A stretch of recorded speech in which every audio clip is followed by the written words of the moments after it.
if you're feeling like you're in a hole and you can't get out, sometimes talking about it can lift you at least to a slightly more shallow hole, you know?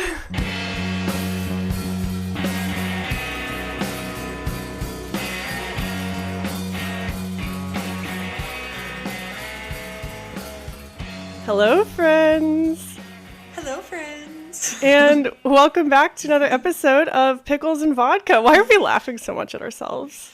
I don't know, because we're stupid. We don't take ourselves very seriously. Yeah. But Pickles and Vodka is a mental health podcast where imperfect people have imperfect conversations. I'm Christina. And I'm Lauren. Lauren, where are you at today? I don't know. All right, well, we can start there, I guess.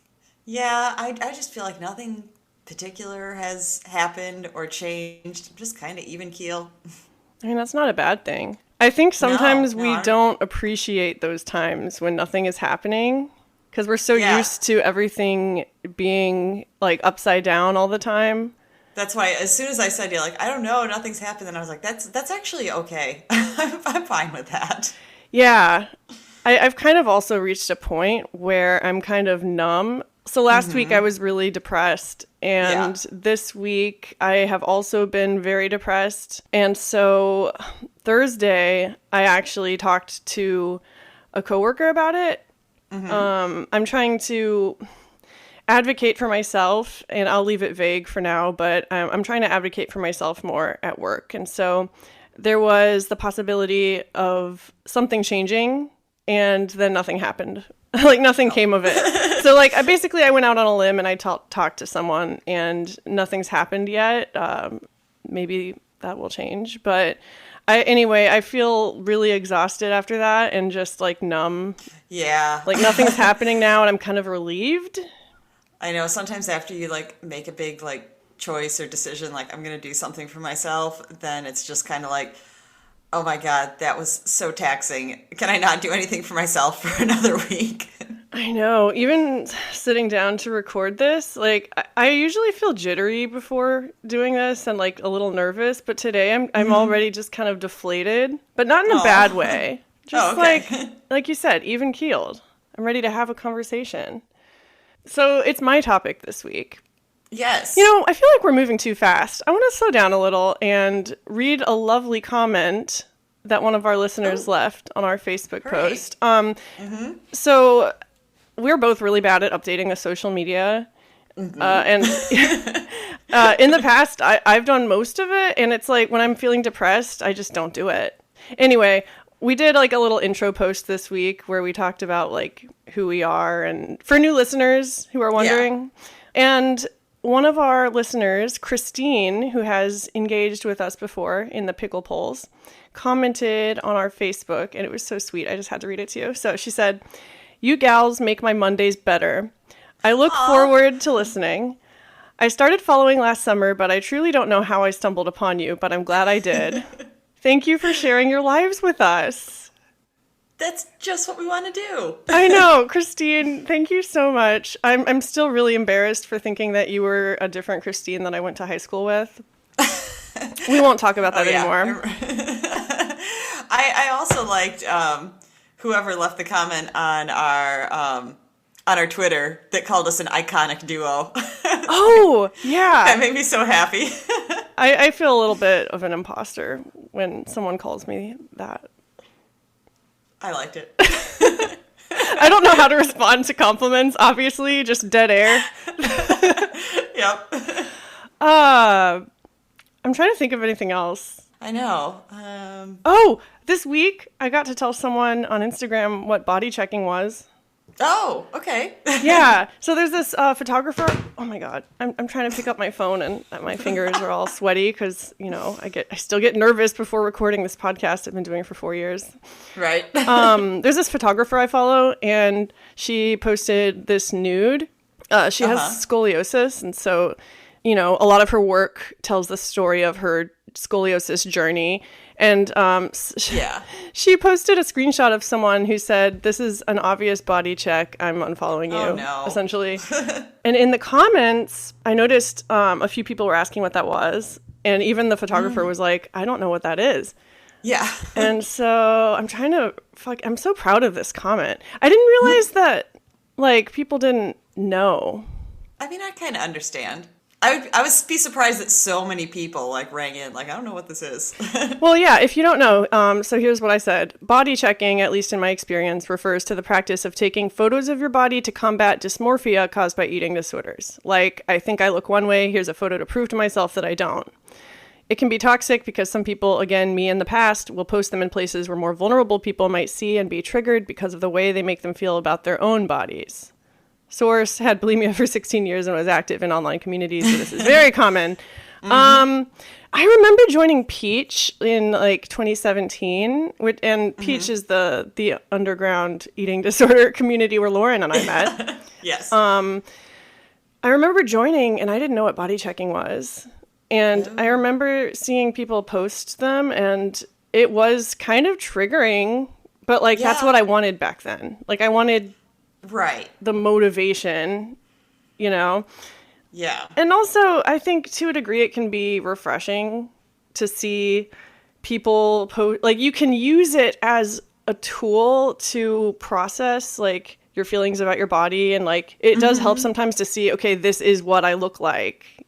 Yeah. But I would say it's overall negative. I don't know. What do you think? Yeah, I know by the time, because we've talked about that I had been in other kind of like online communities, and that was kind of how I found Peach, because those like disappeared on me. They tend to do that.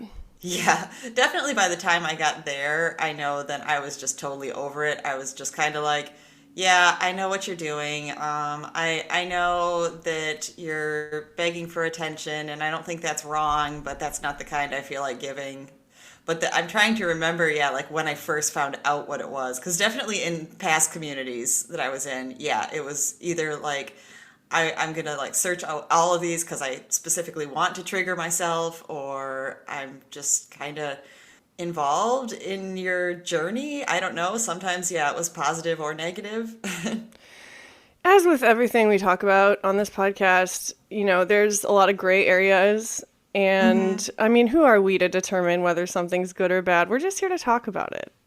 Right. Use your own judgment. And I also felt bad, I know, in some of that stuff, because like this other person, like I'd feel like I don't want to like deal with this person's obvious body checking, but I realized that some people legit don't mean it that way, or don't realize it's coming that way. But some people really do, and those people, yes. Like, you know who Eugenia Cooney is? Yes. I feel like I shouldn't even talk about it on here. I know, but that is an obvious one. There's certain celebrities that are obviously sick, and they continue to post very obvious pictures of like their bodies in ways that are triggering, and just no sense of responsibility about it. That's the thing, responsibility. Like, I admit I have a folder of body checks still on my phone that I've been taking over the years. And like sometimes I'll go through them and it makes me really scared and really sad to see how sick I was. But then I start thinking like, okay, you're basing the validity of your eating disorder on how much you weighed or like how sick you looked. That's dangerous in and of itself. And I keep meaning to delete it. I just can't. It's like one of my guilty pleasures. Yeah. Is pleasure the right word? No, I get what you mean though, because I feel that way too. But I think I've tried to at least, I don't know if it's a healthy combating or not, but I know that I can look at other pictures where I could just be, an average weight or look normal on the outside, and I can like remember that specific day, and I'm like, oh my God, I was in such a bad place there. Oh my God, yeah, the pictures that I look the most quote unquote normal, I was the sickest in many cases.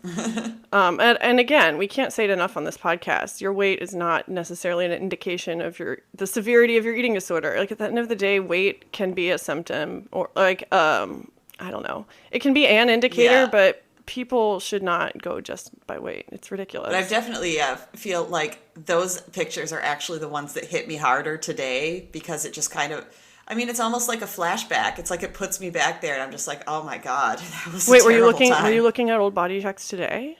No. I was saying the pictures that look fine, where I know like it was a bad point. Yeah. Oh, yeah. It's wild. I am a very nostalgic person, and I will spend hours on my phone just going through old pictures and just making myself feel a lot of complicated feelings.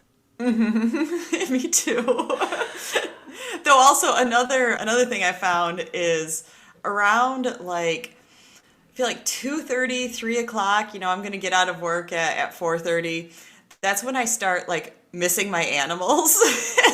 And so that's the time when I find like I'm sitting at my desk, I'm just kind of ready to go home, and I realize I start scrolling, and I'm like, oh, look at all these cute pictures of Pico and Meatball. Oh my God. And it's like, I'm going to come and see them soon. And that gets me through like the last hour. Okay, I thought I was the only one that did that. I will, at work, No. I will go through pictures of my animals as babies and just like make myself cry. Yes. And then I'll do it at home too sometimes when my animals are literally on the bed next to me, and I'll be going through old pictures of them and sending them to my partner who is in another room and just like being offended when he isn't as emotional as I am. Yeah, I feel like when I'm doing that at work sometimes, like, I have the feeling almost as if I'm looking at them, like, in memory, like they're gone, and that's what I have to remind myself. It's like, in 2 hours, you're going to see the real thing.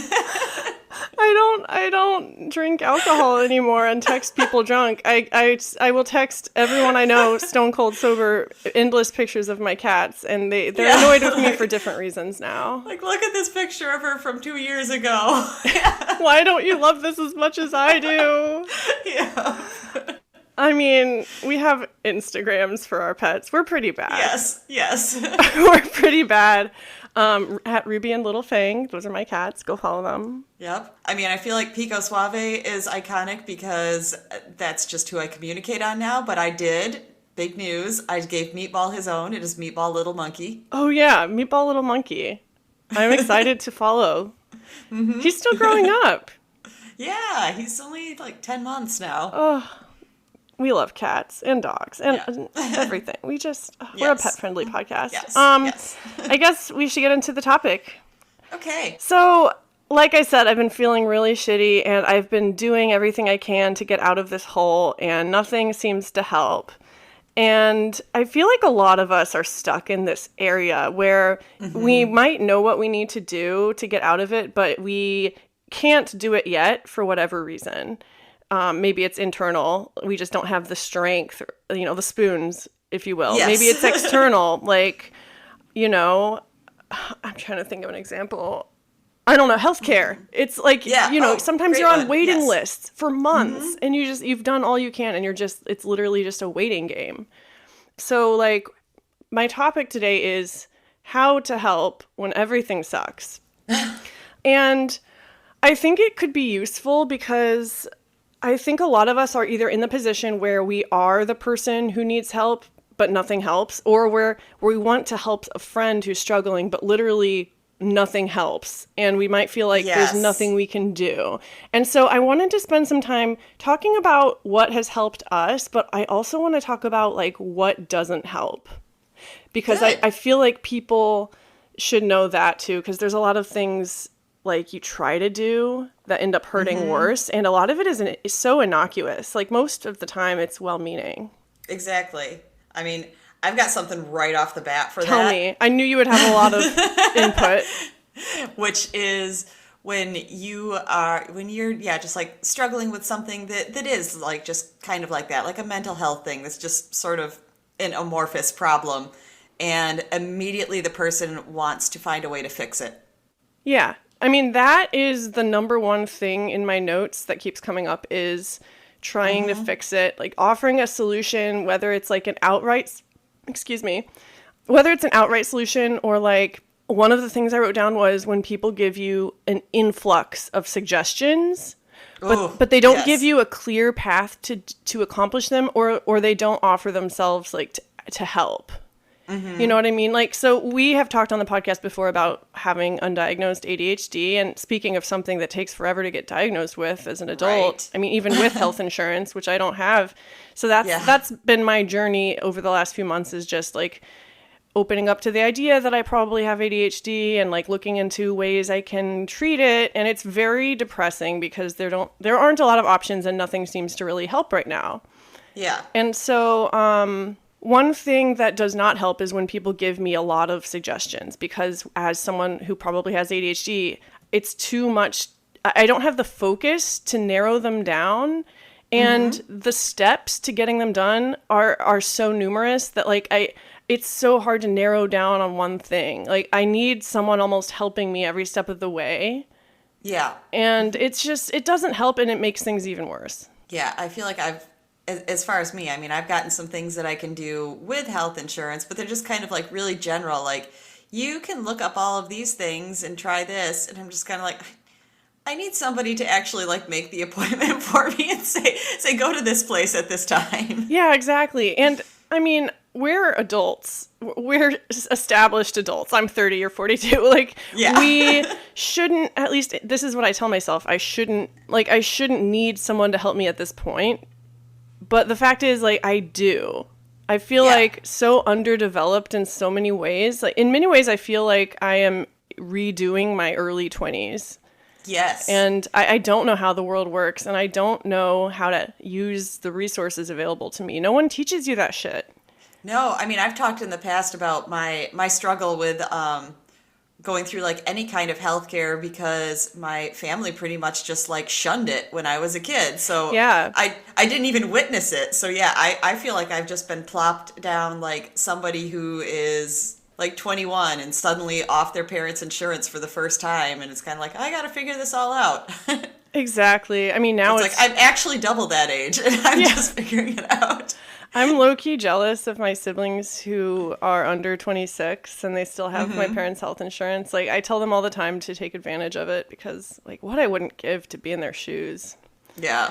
But with that said, there's still a lot of barriers to care, and it can be overwhelming. And so, like, a lot of the times also, as adults who have struggled with this stuff for the majority of our lives, we know what's available to us. Like, we know what we should do a lot of times. We just don't or can't do it for whatever reason. And so a lot of times when people suggest things that are like maybe you could join a community clinic and like find a free therapist or like BetterHelp. Oh my God, if one more person suggests BetterHelp to me, it's like, I know these things are out there. It's, you know, for whatever reason, that's not what I need right now, is you telling me this. As you were saying this, I realized I actually have a really good example from just this week. Excellent. Yes, a friend of mine, she's struggled with money a lot, and she actually had her car got repossessed this week. Oh, fuck. And yeah. And so, you know, it must have happened Wednesday because she was asking me, like, is there any way, you know, like, I'm trying to just find rides to work for the rest of the week, and then I should be able to, like, work things out to get it back. And it turns out she works like literally halfway between my apartment and my own job. So so I told her, I was like, oh, that's super easy. You know, I can pick you up after work on Thursday. And if you want to stay here overnight, I can take you in on Friday. So we did that. And then she asks me later, she's like, hey, can I ask you for another favor? Can you lend me like $50 so I can get my meds refilled?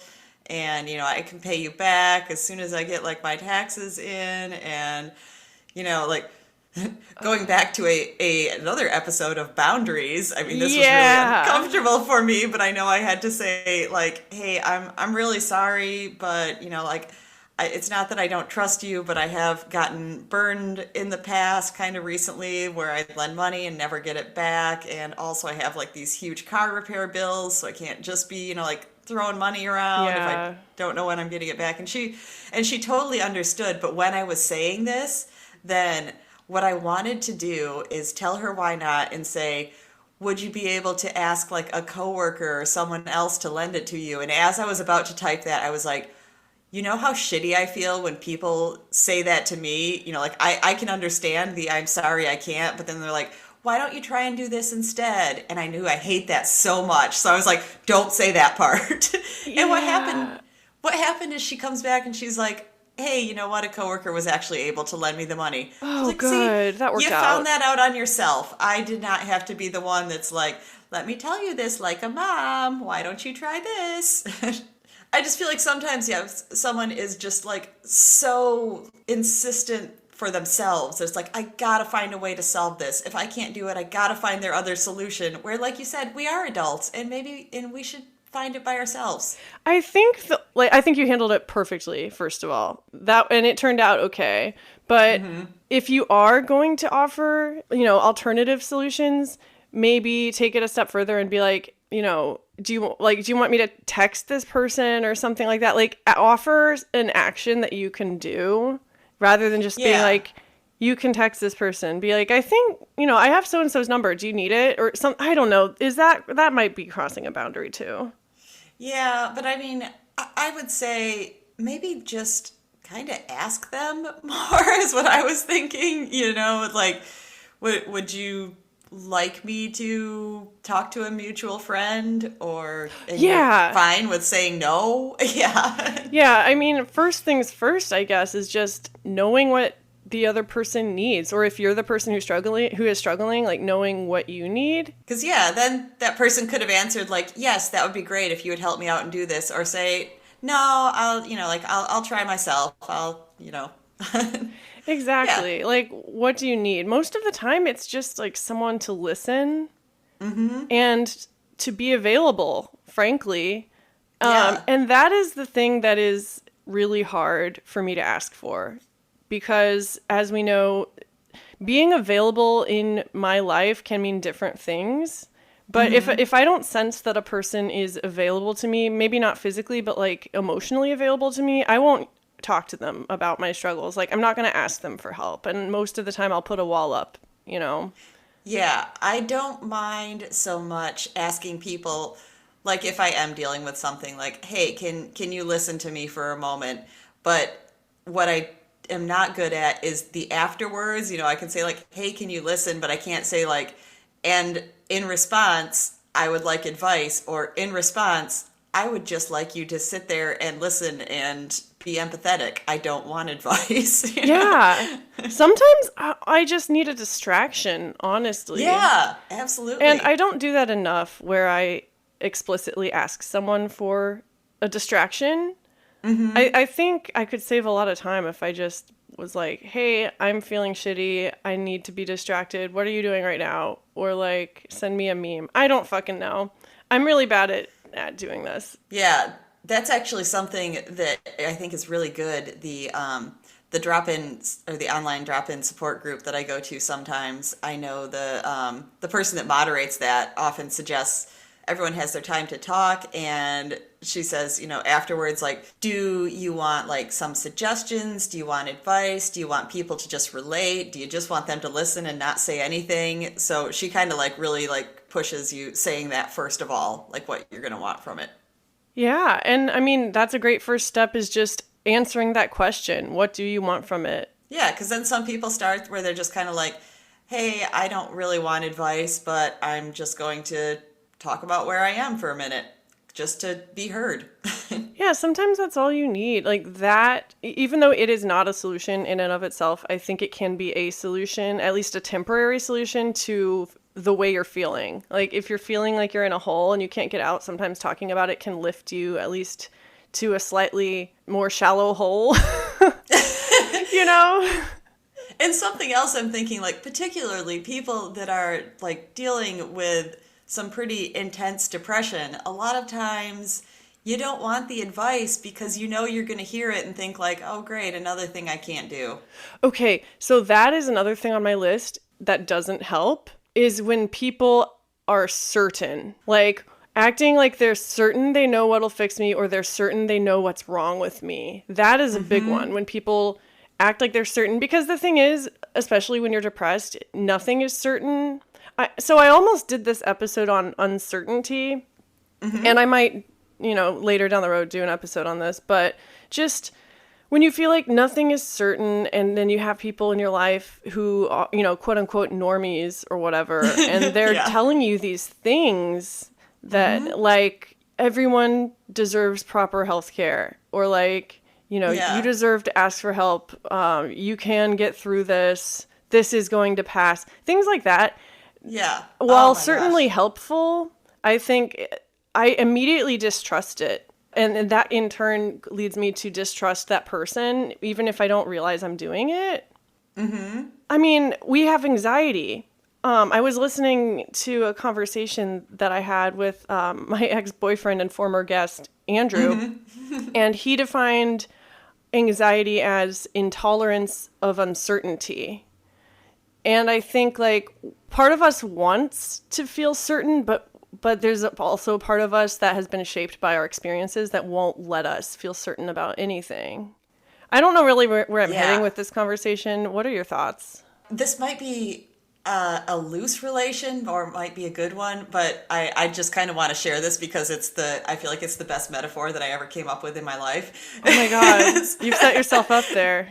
I know, but it was what I was thinking of when I thought of it is that thing where people say, like, things can always turn around or you can always have hope, just because it's been this way in the past doesn't mean that, like this time that things can't be better or you can't get through this.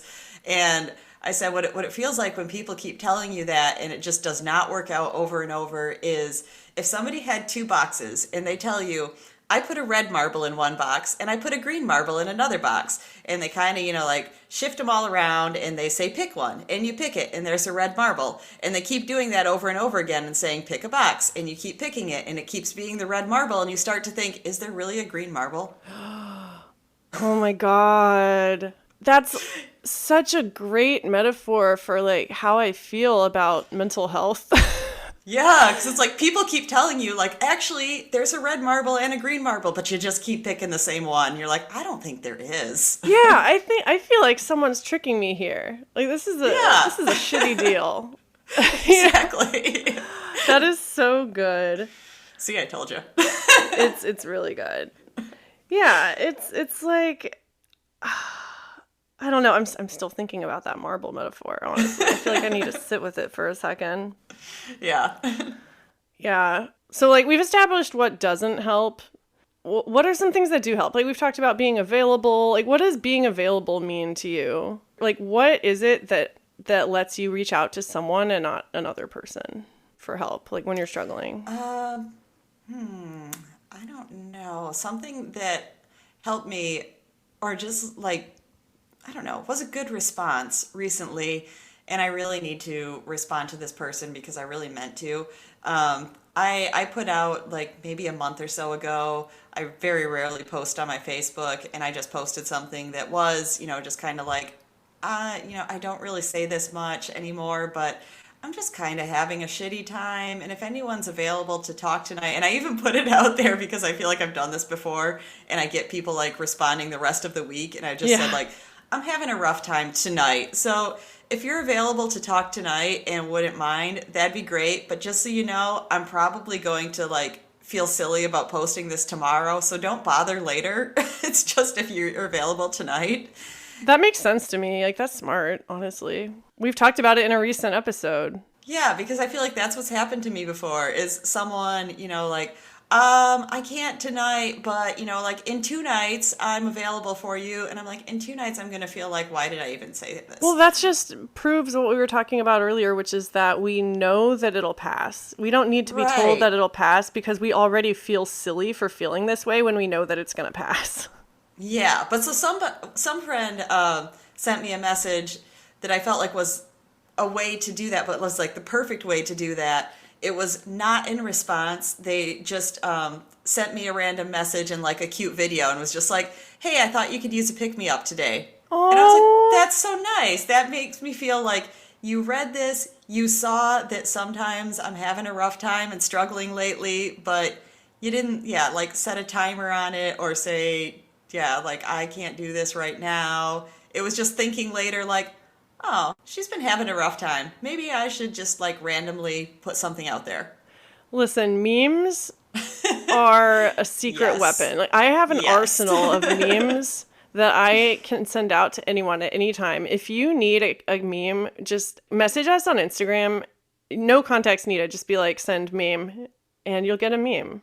Yeah, I don't remember exactly what the video was, but it was like a cat or dog like being cute. So of course that made me happy. Of course. When you don't have your own animals. Or even when you do. Even when you do, it's different animals. Other ones are cute, yes. You can't have too many. You're right.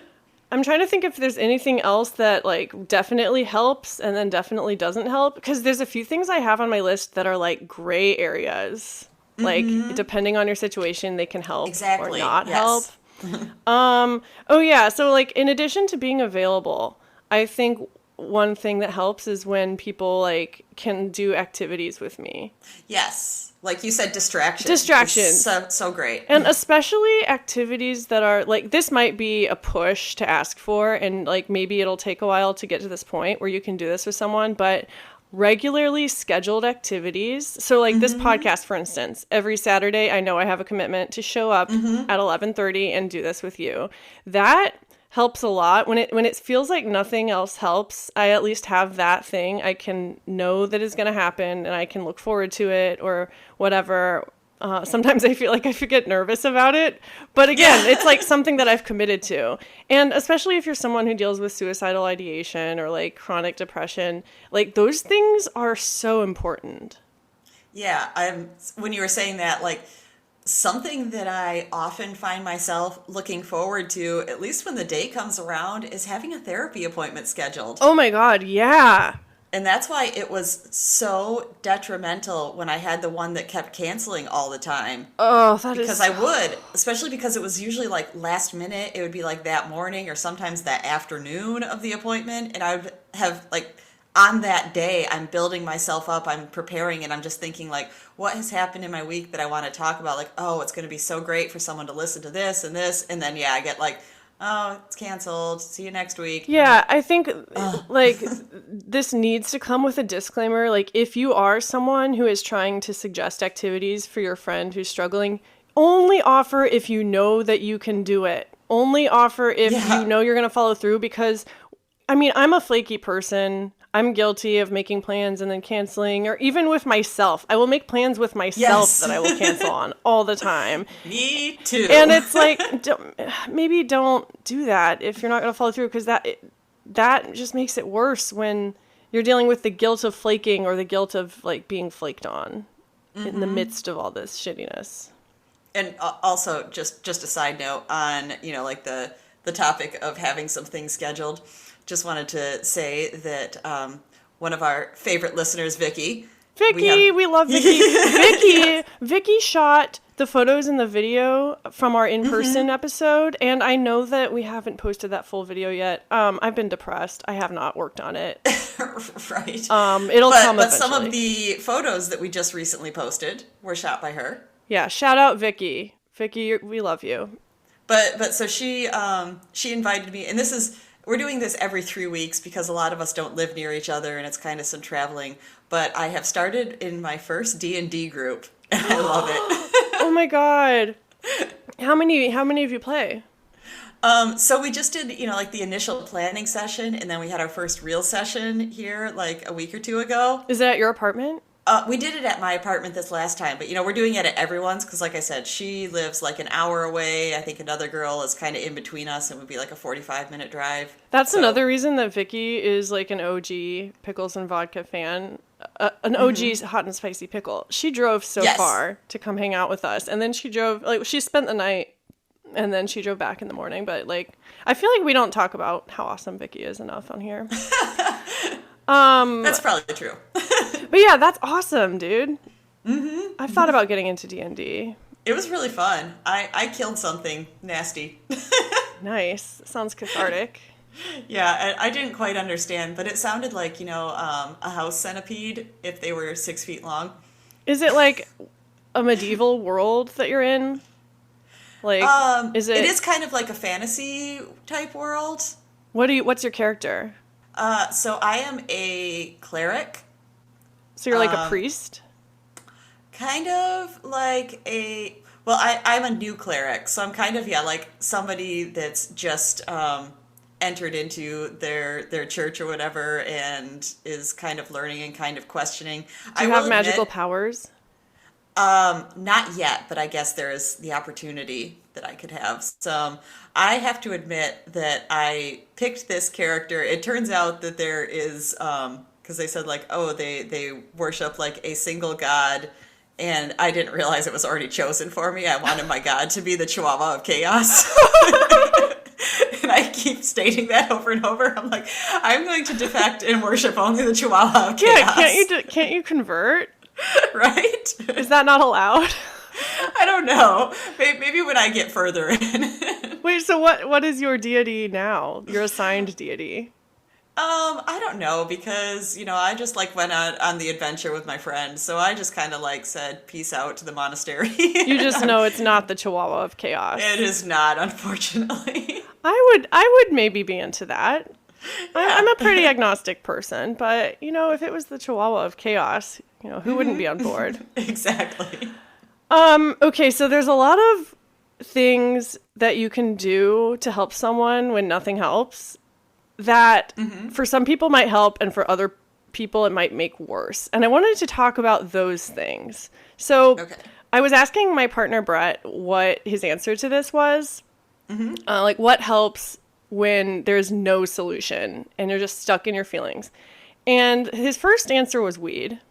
And it was kind of a joke, but also kind of not a joke. Yeah, I was going to say not unhelpful. And that, of course, that brings us to the topic of harm reduction. And, I love talking about that. I could talk about it all day long. Self-medicating. Exactly. And like sometimes, like we wouldn't do it if it didn't help in the moment.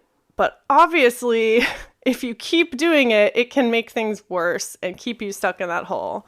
Yes. And so that's where like you really have to ask yourself, why, like, what do I need right now? Am I on the verge of a panic attack maybe, and I can't breathe and I need to smoke a little weed to like get myself out of this? Like maybe that would be a good thing to do. But like on the other hand, I'm so depressed, I can't get out of bed. I can't make my appointments. I'm going to smoke weed because I just want to numb myself out. And then I'm going to continue not doing anything. Like that's not good. That I feel like is more like my relationship with alcohol. Like, I don't think it's a problem if I say like, oh, like I'm single on Valentine's Day. So I've decided that I am going to open a bottle of wine and have some crackers and fancy cheese and have a party where only my dog and my cat are invited. That sounds pretty awesome, actually. Exactly. And I don't even drink anymore. But on the opposite side, if, funny enough, I feel like when I have to tell myself not to do this is after having like a really harsh or a really stressful therapy session. And that's what, if I think like, I'm just going to come home and drink to deal with it. And I'm just kind of like, that's not actually what you should do. But again, like sometimes it is harm reduction, and that's why harm reduction has such a bad rap, is that like at the end of the day, you're still doing something harmful. It might not be as bad as the alternative, but by most people's standards, it would be harmful still. And so I think if you're in the position of like helping someone or you need help, like don't bring people drugs if you know they're an addict and they struggle with that kind of stuff. Or like maybe they're on antidepressants and they shouldn't be doing other drugs at the same time anyway. I used to do that a lot. When I was on SSRIs, I would do all sorts of drugs on them, and it's not good. Don't do that, kids. Right. I mean, my sister comes over and smokes with me all the time when one of us are having a bad day. And it ends up with us laughing and watching cat videos most of the time. And that's helpful. Like in the past, more, I have struggled with self-harm, and I don't really anymore. But that doesn't mean every once in a while when you're just feeling extra shitty, then it just kind of like gets in your head, and you're like kind of ready to do that. And if I think to myself like, well, if I just smoke some weed, then, like I would kind of like probably mellow out and forget about that and, I don't know, find something funny to watch instead. And it's like, that is a better option than some sort of self-harm. 100%. I mean, I've been trying not to say 100% lately, because what is 100%? But in this situation, 100% smoking weed is the healthier alternative to hurting yourself physically. Right. So if you think that's going to help and distract you, then yes, I would say do it. Yeah. Another thing that I think could be helpful or hurtful is when people get emotional with you. Yeah. Please talk more. Yeah. So like I've been really angry about the healthcare situation lately. Like I've been really frustrated with my lack of resources or with the system's inability to help me. And so I've been expressing that anger to a lot of people. And I noticed that some people, like my partner, for instance, I use him as an example a lot because honestly, these days I don't talk to a lot of people. Like some days I barely get out of the house. And so that's fair. yeah, most of my conversations happen with him. But anyway. Most of my conversations are with you, so. Yes. Yeah. That's a lot of pressure. Just kidding. What was I saying? Oh yeah, he'll get angry with me. Like, he will, maybe he thinks it helps, but sometimes it just, like, all it does is just remind me of how angry I feel, and then there's no solution. It's like, not that I want a solution, and that's the thing. Sometimes it is incredibly validating for someone else to match your emotion. Like, whether it's extreme sadness, like you've talked about grief a lot, where you've experienced grief with other people and, like, bonding over that. But, like, at a certain point, do you feel like it's just bumming both of you out? Like, when both of you are, like, constantly in it together? Yeah, I was thinking of a friend I had, and this was a really interesting dance between the two of us, because she is somebody that wants you always pretty much to feel what she's feeling. And I had to learn that because naturally I am a very, like, diplomatic person and willing to see both sides and not absolutes. So, you know, if she's really upset about something, then I'm going to say, you know, like, I understand why you're upset, but I can see the other person's side. And she just would have to be like, but blah, blah, blah, blah, blah. Like, she's not going to be satisfied until I'm as angry about it as her. Sometimes that's what you need. Validation. Yeah. So, but I knew that that's what she wanted, so I had to respond that way. But the funny thing is she would respond that way with me, and I would have to tell her sometimes, like, I came over after a guy had broken up with me, and obviously it sucks and I felt bad about it, but I did recognize that it wasn't like the worst breakup. He didn't do it in a terrible way. And I even felt then, and this did happen, that after, you know, I kind of got over the initial hurt, that we'd probably still be friends, and we were. But I had to tell her, because I knew her immediate response to anyone breaking up with one of her friends is just going to be like, oh, well, he's just a jerk anyways. Fuck him! And, like, yeah, I knew that from the start, and yeah, like, he sucks. And so I had to tell her first. I was just kind of like, don't say anything bad, you know, I don't feel good about it, but, you know, it wasn't like a terrible thing. He did not, you know, do awful things to me. He's a fine person. We're just not going to work out. That's such a good example. Yeah. I feel like sometimes I am the asshole boyfriend in this scenario. I'll be just, like, telling someone what I'm going through and, like, painting myself in such a negative light, and they swoop in. And in this case, it's not that kind of reaction. They're like, oh no, sweetie, you're great. You're so talented. Like, amazing. Yeah. And I'm just like, no, like, my feelings toward myself, like, maybe they'll even out, maybe they won't, but that's, like, personal. Like, I just need you right now to listen to what I'm going through. Like, yeah, don't tell me how to feel about myself. Like, in that situation, don't tell me how to feel about that ex-boyfriend. Like, just be here for me in this moment, because I'm feeling shitty. Anything else you can think of that, like, some days it's helped you and then other days it's like, my stomach just growled? That's okay. I got an automated phone call. I could tell from my pharmacy saying that something needs to be refilled or is ready, and my phone, I realized, was vibrating on my desk, so I immediately grabbed it and was like, shit, take that off. I don't want to hear that. Nice, though. You got new meds. That's exciting.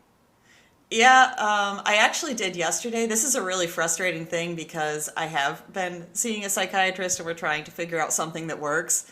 That's always fun. Yeah, but it means we're always trying new things, and we've been changing dosages on one a lot, and I feel like I get it refilled at, like, the past dosage, and then I see her and she ups it, and then that immediately goes through, and then they call me like, your insurance came back and said that we can't refill this yet. And I'm like, no shit, because you just refilled the other one. I have plenty. I get it. Like, when it's ready, I'll get that one. Oh my God. You and the insurance, man. Yeah, but it's just, like, really annoying because I feel like I get 40 phone calls, and every single one now is on, like, a different monthly schedule. So they keep calling me like, it's time to refill. And I'm like, no. I'm sorry. I opened it. That's okay. Oh my God. I might as well talk about this. It's happening in real time. I hate, I have, like, sensory overload sometimes. And, like, my least favorite thing is when you open Instagram and all the reels, like, just bombard you with sound. Like, if you ever send me a video with sound, I will not watch it with sound. Unless I'm, like, in a private place with headphones on. Same. I almost never do. Oh, my God. I just opened my phone to do, I don't know what now.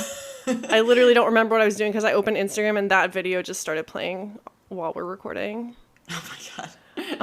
What were you even talking about? I'm so sorry. Oh, I was just talking about how, like, we've changed dosages on all my meds, and so they're were prescribed at different times, and so I feel like now I get like 400 reminders, like whenever each one comes up for refill. Oh, yeah. I've been getting fucking texts from healthcare.gov because, you know, I don't have insurance. And so at one point I was trying to get insurance and like January 15th was the deadline. So every day, multiple times a day, I would get phone calls and texts from them trying to get me to sign up with an agent. And I thought it would stop after January 15th, but it's still going. Nope. I still get them. And it's so annoying. Listeners, can you relate? So I started my current job in late 2020. So it would have to be the year before that is when I was actually like barely able to scrape by to get the government health care. But since I did not renew when I got my job, which luckily for me pays 100% of healthcare, they keep bugging me. Yeah, they're like, hey, like, come back, and, you know, like, it's time to renew. You're like, I don't need this. Yeah, like, go away. Send them to me. Right. I have kind of given up on getting insurance in the near future. Oh, sadly, I understand. Yeah. Well, so if there's nothing else that you have to add to this topic, I have a proposal for you listeners. Ooh. So next week is our poll episode. So that's when we put out a question and we get answers and then we talk about it on the episode. And so I was thinking of making this whole topic into like a two-parter. And so this week we're talking about our experiences, but next week I was thinking maybe we could ask our listeners this question and see what they have to say. So what helps when nothing really helps? Oh my gosh, yeah, that's fantastic. Yeah, so you can talk about like things that have helped you or things you've done to help other people, like when nothing helps. Everyone who listens to this could really stand to hear some good advice. Yeah, and everyone is different, so... Yeah, everyone's hear, different. Like, what works for people and doesn't. Yeah, we have very limited experiences when it comes down to it. Yeah, we can only talk about our own thoughts. Yeah, so follow us on Instagram at Pickles and Vodka Podcast, and you can send us an email at picklesandvodkapodcast@gmail.com. Send us voicemails. I think we should get... Yes! I want to get voicemails for this one. Like, tell us a story. Also, I hear we have some new listeners. I want to get a voicemail from someone we haven't heard yet. Right? Should we have like a prize? Just putting that out there. I feel like we should have a prize for the person who sends us the first voicemail who doesn't know us. I like that. Surprise prize. I mean, I can send you a sticker, but I don't know how long it'll take. I'm going to order another round of the Pickles and Vodka stickers. I have one on my water bottle. They're very cute. Let's just say this. If you send us a voicemail and you're a new listener, tell us how you found us, and I will send you a sticker at some point in the future. And I will send you a random photo of each of my pets. We'll send those for free. Who are we kidding? But, you know, maybe like a vintage one from years ago. I don't usually... Vintage Pico? Vintage Pico. Yeah, so that's it, I guess. It's a little short, but, you know... Yeah. That gives you more time to think on your answer for next week. Exactly. What helps you when nothing really helps? Go answer. We can't wait. Go answer. All right. Bye. Bye. Goodbye.